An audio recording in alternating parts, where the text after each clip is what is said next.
ओम नमो भगवते वासुदेवाय। नमस्कार। स्वागत है आपका एक बार फिर से हमारे चैनल धार्मिक राह में। भगवान विष्णु जी और माता लक्ष्मी जी का आशीर्वाद आप पर और आपके समस्त परिवार पर हमेशा बना रहे।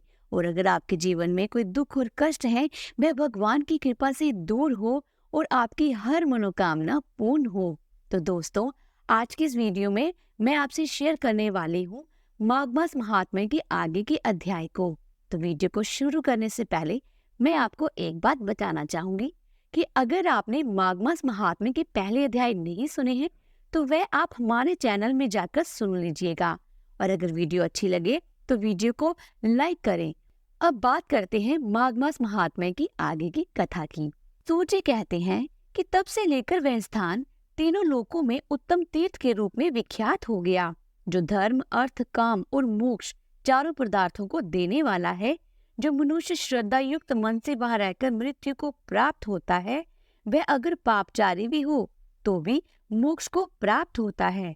कीट, पक्षी, पतंग, पशु और मृग आदि जितने जंतु हैं, वह करने पर निश्चय ही भगवान शिव के लोक में जाते हैं। जो श्रद्धा से पवित्र किए हुए मन के द्वारा वहां पर स्नान करते हैं, वे स्वर्ग लोक में जाते हैं। फिर विश्वामित्र मुनि ने उस तीर्थ का उत्तम महात्म्य देखकर कुरुक्षेत्र छोड़कर वही निवास किया, और अन्य शांत स्वभाव वाले मुनि भी दूसरे तीर्थ का त्याग कर बहुत दूर दूर से वहीं पर आ गए और वहीं पर आश्रम बनाकर रहने लगे। इस प्रकार उस तीर्थ के प्रभाव से सभी मनुष्य स्वर्ग को जाने लगे। तब कोई भी न यज्ञ करता था, न व्रत, न दान देता था और न किसी दूसरे तीर्थ का दर्शन किया करता था। केवल उसी एकमात्र तीर्थ में एकाग्रचित होकर लोग स्नान करते और फिर उत्तम विमान पर चढ़कर स्वर्गलोक में चले जाते थे। उस समय स्वर्गलोक मनुष्यों से भर गया। श्रेष्ठ देवताओं से स्पर्धा करने वाले मनुष्य द्वारा स्वर्ग को भरपूर हुआ देखकर संवर्तक वायु ने देवराज इंद्र की आज्ञा पाकर पृथ्वी तल पर स्थित उस हाटकेश्वर क्षेत्र को चारों ओर से धूल से ढक दिया। इस प्रकार वह तीर्थ भूमि केवल स्थल मात्र रह गई। इसके बाद सभी तरफ यज्ञ आदि सत्कर्म होने लगे, जो कि बहुत समय से रुके हुए थे। फिर पाताल से नागलोक बिल के मार्ग से मृत्यु लोक में आते, पृथ्वी पर सभी ओर घूमते और यहाँ के भोगों का इच्छा अनुसार भोग करके फिर इस मार्ग से अपने निवास स्थान को लौट जाया करते थे। इससे वह स्थान इस पृथ्वी पर नागबिल के नाम से विख्यात हुआ। एक समय वज्र के द्वारा वृत्रासुर का वध करने से इंद्र को ब्रह्म हत्या लग गई। तब उनको इसका बड़ा दुख हुआ। इस प्रकार दुख को प्राप्त हुए इंद्र एक पर्वत पर चढ़कर मृत्यु का निश्चय करके वहां से अपने शरीर को नीचे गिराना ही चाहते थे कि तभी आकाशवाणी हुई, इंद्र, ऐसा दुस्साहस ना करो। इस पाप से शुद्ध होने के लिए सावधान होकर इस उपाय को सुनो। हाटकेश्वर क्षेत्र में जहाँ भगवान शिव स्वयं विराजमान है, वहां जाओ और जहाँ जिस बिल के मार्ग से नागलोक इस पृथ्वी पर आते जाते हैं, इस मार्ग से तुम भी पाताल में प्रवेश करो और वहां पाताल गंगा में स्नान करके हाटकेश्वर महादेव की पूजा करो। इससे तुम अवश्य ही पाप से मुक्त हो जाओगे। ये आकाशवाणी सुनकर देवराज इंद्र शीघ्र उस क्षेत्र में गए और नागबिल के मार्ग से पाताल में प्रवेश करके वहां की गंगा में स्नान किया।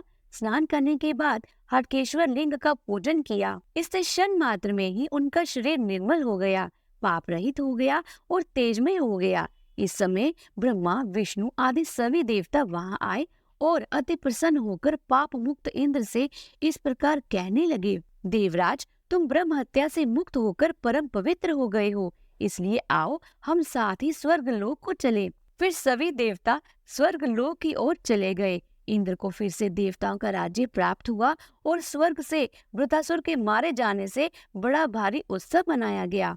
जो कोई मनुष्य एकाग्रचित होकर माघ के महीने में भक्ति पूर्वक इस प्रसंग का कीर्तन और श्रवण करता है, वह परम धाम को प्राप्त हो जाता है। श्री सूत जी कहते हैं, फिर देवगुरु बृहस्पति जी ने इंद्र से कहा कि देवराज, पृथ्वी पर हिमालय नाम से विख्यात एक पर्वत है। उसके 3 पुत्र हैं, मैनाक, नंदीवर्धन और रक्तश्रृंग।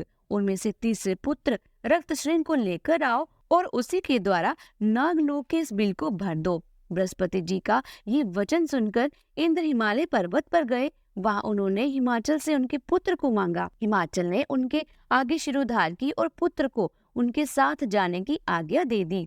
तब रक्तशृंख बोला, पिताजी, मेरे दोनों पंख तो इन्हें इंद्र ने काट डाले हैं, इसलिए अब मुझ में यहाँ से जाने की शक्ति नहीं है। ये मुझे ले जाने का विचार छोड़कर कोई दूसरा उपाय सोचें।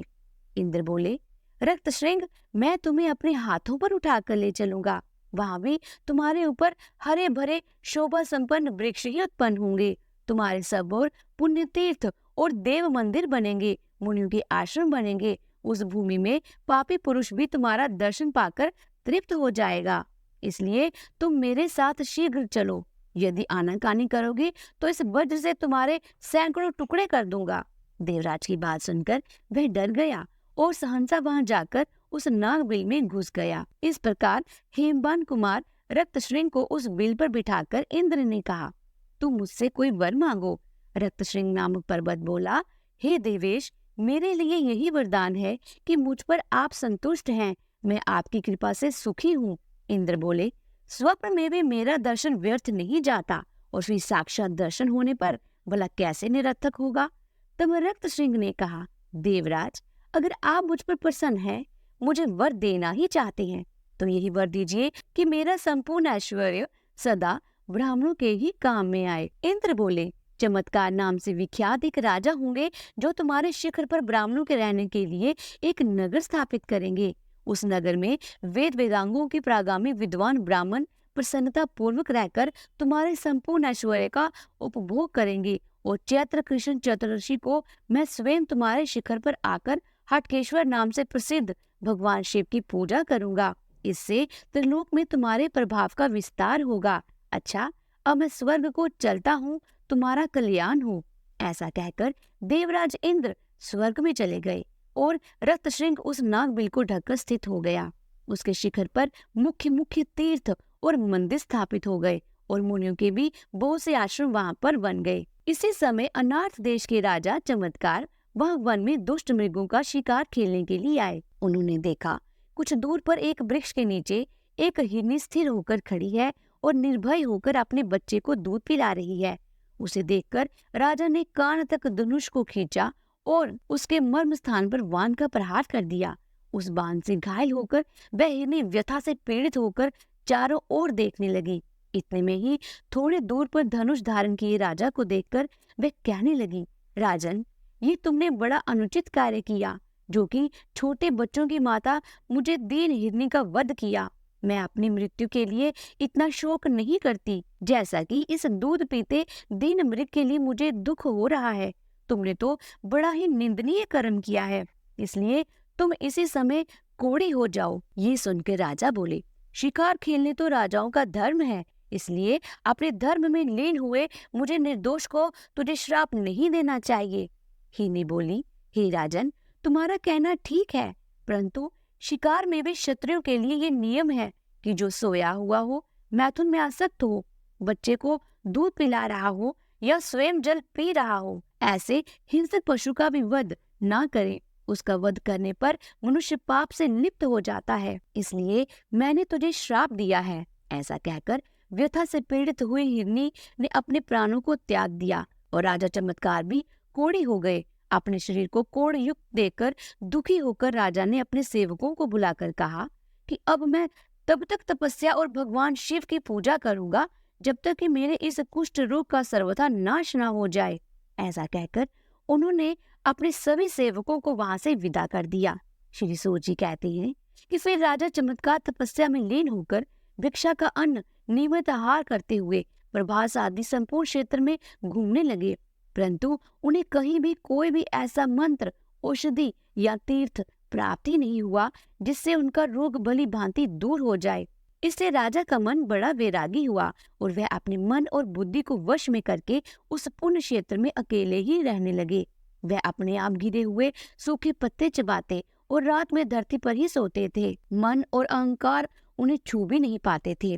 फिर कुछ समय बाद उन्होंने तीर्थ यात्रा के लिए जाने वाले बहुत से श्रेष्ठ ब्राह्मणों को देखा और उन सबको विनीत भाव से प्रणाम करके कहा, हे ब्राह्मणों, मैं अनार देश का सूर्यवंशी राजा हूँ।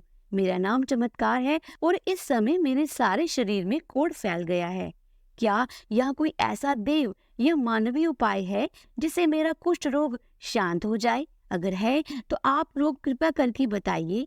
तब उन दयालु ब्राह्मणों ने कहा कि हे राजन, यहाँ से थोड़ी ही दूर पर सुप्रसिद्ध शंख तीर्थ है जो सभी रोगों का नाश करने वाला है। जो मनुष्य रोगग्रस्त, काने, अंधे, मूर्ख, किसी अंग से हीन या अधिक अंग वाले, कुरूप और विकृत मुख वाले हैं, वह भी चैत्र मास के कृष्ण पक्ष की आदि तिथि अर्थात चैत्र पूर्णिमा को चित्रा नक्षत्र के योग में वहां स्नान करके उपवास करने पर इस रोग से मुक्त हो जाते हैं। राजा ने पूछा, शंख तीर्थ का ज्ञान मुझे कैसे हो और उसकी उत्पत्ति किस प्रकार हुई है, ये सब आप लोग विस्तार पूर्वक बताइए।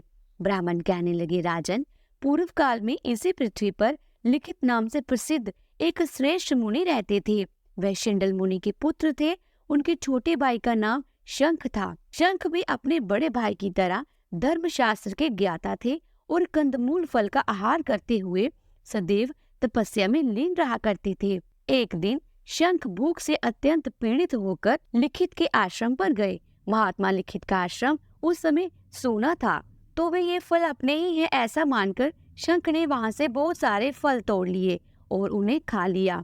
इस समय लिखित अपने शिष्य के साथ वहां आए और शंख को फल लिए हुए देखकर क्रोध करते हुए बोले कि तुमने मेरे दिए बिना ही ये फल कैसे ले लिए? क्या तुम ये नहीं समझते कि इस प्रकार बिना पूछे लेने से चोरी रूप दोष से बंध जाना पड़ता है? तब शंख जी ने कहा कि हे विशिष्ट, आपने जो कुछ भी कहा है वह सत्य है। मैंने आपके आश्रम से आपको बिना बताए ही ये फल लिए हैं, इसलिए मेरे लिए चोरी का उचित दंड दीजिए ताकि मेरा इहलोक और परलोक दोनों सुखद हो सके। तब लिखित ने उसी क्षण अपने भाई शंख के दोनों हाथ कटवा दिए।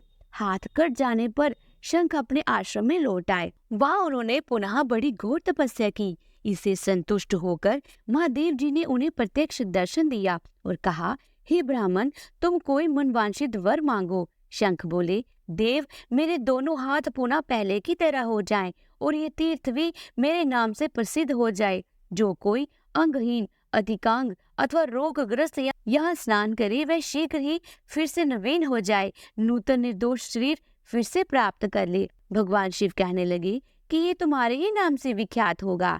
चैत्र मास के शुक्ल पक्ष में जब चंद्रमा चित्रा नक्षत्र पर स्थित हो, उस समय जो कोई भी कम या अधिक अंग वाले मनुष्य यहाँ आकर स्नान करेंगे वह सोने के समान गोर और सर्वांग सुंदर हो जाएंगे। उस दिन वह श्राद्ध करने से पितरलोक उत्तम तृप्ति को प्राप्त होंगे।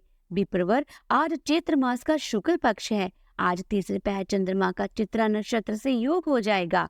उस समय उपवास पूर्वक भली भांति स्नान करने पर तुम्हारे दोनों हाथ तत्काल पहले की तरह सुंदर रूप से युक्त हो जाएंगे। ऐसा कहकर भगवान शिव अंतर ध्यान हो गए और शंख मुनि ने कुतुब काल अर्थात दिन के तीसरे पहर में स्नान किया। स्नान करते ही उनके दोनों हाथ पहले की तरह हो गए। हे राजन, इसलिए तुम भी चैत्र शुक्ल पक्ष में जब चंद्रमा चित्रा नक्षत्र पर स्थित हो उस तीर्थ में स्नान करो। इससे तुम सभी रोगों से मुक्त हो जाओगे और इससे तनिक भी संदेह नहीं। इस तीर्थ के लिए जो समय और योग बताया गया है उसके प्राप्त होने पर हम साथ चलकर तुमको तीर्थ का दर्शन भी कराएंगे। श्री सूत जी कहते हैं, तदंतर कुछ दिनों के बाद चैत्र शुक्ल पक्ष आया और चित्रा नक्षत्र में चंद्रमा के योग से युक्त चतुर्दशी तिथि प्राप्त हुई। तब वह राजा के हितैषी ब्राह्मण उन्हें साथ लेकर उसी समय शंख तीर्थ में गए। वहां कोढ़ युक्त राजा ने अपने मन में कुष्ठ रोग के नाश का संकल्प लेकर बड़ी श्रद्धा भक्ति से विधि पूर्वक स्नान किया। स्नान करते ही वे कुष्ठ रोग से मुक्त और तेजस्वी हो गए और बड़े हर्ष के साथ तीर्थ के जल से बाहर निकले। फिर उन ब्राह्मणों को प्रणाम करके राजा ने हाथ जोड़कर कहा, आप लोगों की कृपा से ही मैं इस कुष्ठ रोग से मुक्त हुआ हूँ। अब मैं राज नहीं करूँगा, इसी तीर्थ में रहकर सदा उत्तम तप करूँगा। ये राज्य, देश, हाथी, घोड़ा और जो भी कुछ वैभव मेरे अधीन है वह सब मुझ पर अनुग्रह करने के लिए ही कृपा पूर्वक आप लोग ग्रहण कीजिए। ब्राह्मणों ने सुना तो कहने लगे, राजन, हम लोग राज्य की रक्षा करने में असमर्थ हैं, फिर उसे लेने से भला क्या लाभ हुआ? जिसके राज्य में बड़ा भारी उपलब्ध मचाए पूर्व काल में जमदग्नि नंदन परशुराम ने 21 बार इस पृथ्वी को क्षत्रिय से हीन करके हम ब्राह्मणों को सौंप दिया था, परंतु बलवान शत्रु ने फिर समस्त ब्राह्मणों का तिरस्कार करके अनायास ही बार बार इसे छीन लिया था। राजा ने कहा, तपस्या में लीन होकर भी आप लोगों की सदा रक्षा करता रहूंगा, इसलिए इस कार्य में आप लोगों को किसी प्रकार का कोई भी भय नहीं मानना चाहिए। ब्राह्मण बोले, राजन, यदि आपके मन में हमें कुछ देने की दृढ़ इच्छा ही है तो इस महापुर में क्षेत्र में एक श्रेष्ठ नगर का निर्माण कराकर उसे दे दें। वह श्रेष्ठ नगर 4 दीवारी और खाई से घिरा हुआ हो, जिससे हम वहाँ सुख पूर्वक रहें और तीर्थ स्थान किया करें। हम सब लोग सदा वेदों के स्वाध्याय में लीन और गृहस्थ धर्म का पालन करने वाले हैं, इसलिए हमें गृह की आवश्यकता है। ये सुनकर राजा ने बहुत अच्छा कहकर उनकी आज्ञा स्वीकार की और उस स्थान में एक बहुत बड़े उत्तम नगर का निर्माण कराया। नगर के चारों ओर ऊंची ऊंची 4 दीवारी और गहरी खाई तैयार की। उस मनोहर नगर की लंबाई और चौड़ाई 1 कोश की थी। इस प्रकार उत्तम नगर का निर्माण हो जाने पर उन राजा ने ब्राह्मणों के पैर धोए और जो जैसे जैसे योग्यता वाले थे उन्हें वैसे ही गृह शास्त्रोक्त की विधि से दान कर दिए। तो बोलिए श्री कृष्ण भगवान की जय। तो दोस्तों, ये थी आज की कथा। इसका आगे का महात्म्य आप अगली वीडियो में सुनेंगे। तो अगर आपको आज की वीडियो अच्छी लगी हो तो वीडियो को लाइक करें और कमेंट बॉक्स में जय श्री कृष्णा जरूर लिखिएगा। जल्दी मिलती हूँ अगले अध्याय के साथ, तब तक के लिए राधे राधे।